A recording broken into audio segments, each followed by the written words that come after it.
What's up, everybody, and welcome back to the channel. So we're talking a little bit about the factory trigger and actually looking at the Apex trigger that I had picked up online directly from Apex themselves. I had actually looked at a number of different triggers. I'd even tried Overwatch trigger, which some people rave about it. I know other YouTubers that are out there that had great successes with it. I had nothing but problems. I don't know if it was related to tolerances, and potentially the trigger bar rubbing up against the frame itself, if it was due to the slide. I mean, I don't know. There was a number of different issues, and it was really weird. I'd put an Overwatch trigger in there, and that one, I could get a first shot off, but it wouldn't reset. That was the odd thing. It was having all kinds of issues from that. I swapped over to the Apex, no problems. But the interesting thing was, I noticed when I had the slide with the cutouts and optic on it, that's the one that was actually having issues. But when I ran the regular slide, it didn't have any problems on that Overwatch. Given that it was supposed to be on my range fun tool, I wanted something that was going to be a little bit more reliable, in my opinion. That's just my own experience. Everyone has their own experiences, right? Things could get bent. Maybe it was just a defective one. Who knows? I'll give them the benefit of the doubt. But nonetheless, like I said, today we're talking a little bit about the Apex. I had actually, if you had watched my previous video, picked up the Apex trigger shoe bar combination. So it came with a new bar, trigger shoe, and then also a safety plunger. So not terribly difficult to install, probably about, I don't know, 10-15 minutes worth of work. You'll have to fuss around with the extractor and some of those other pieces, but it's not terribly difficult, and I think Apex even has some videos on how to do so.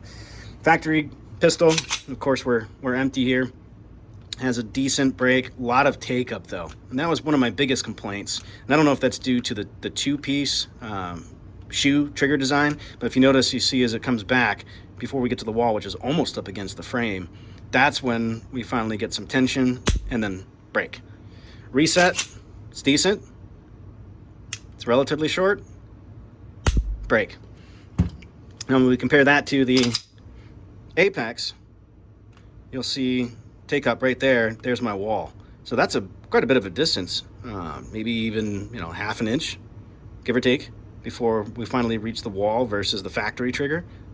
You see that nice, again, clean break. Reset, very short.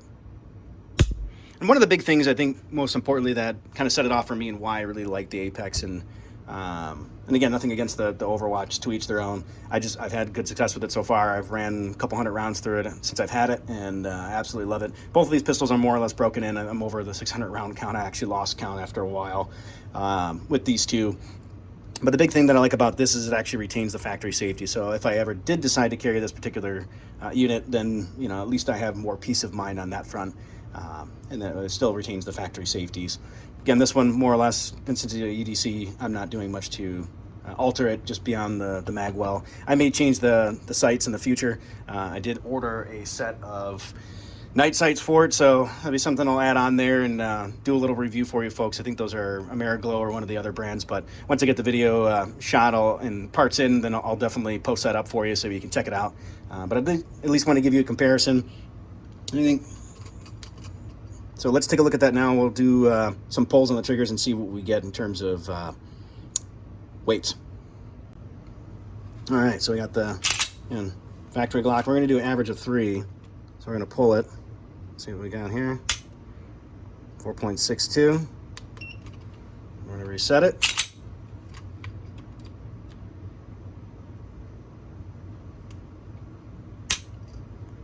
.115. Well, I should say 4 pounds, 11.5 ounces, excuse me. And then our third, 4 pounds, 15.4 ounces. So average of 4 pounds and 11 ounces. Not bad. So let's clear that out. And then let's see what the Apex does.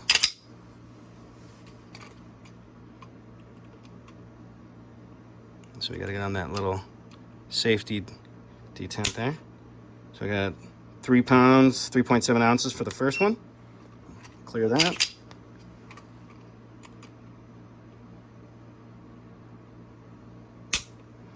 £3 pounds, 15.2 ounces for the second.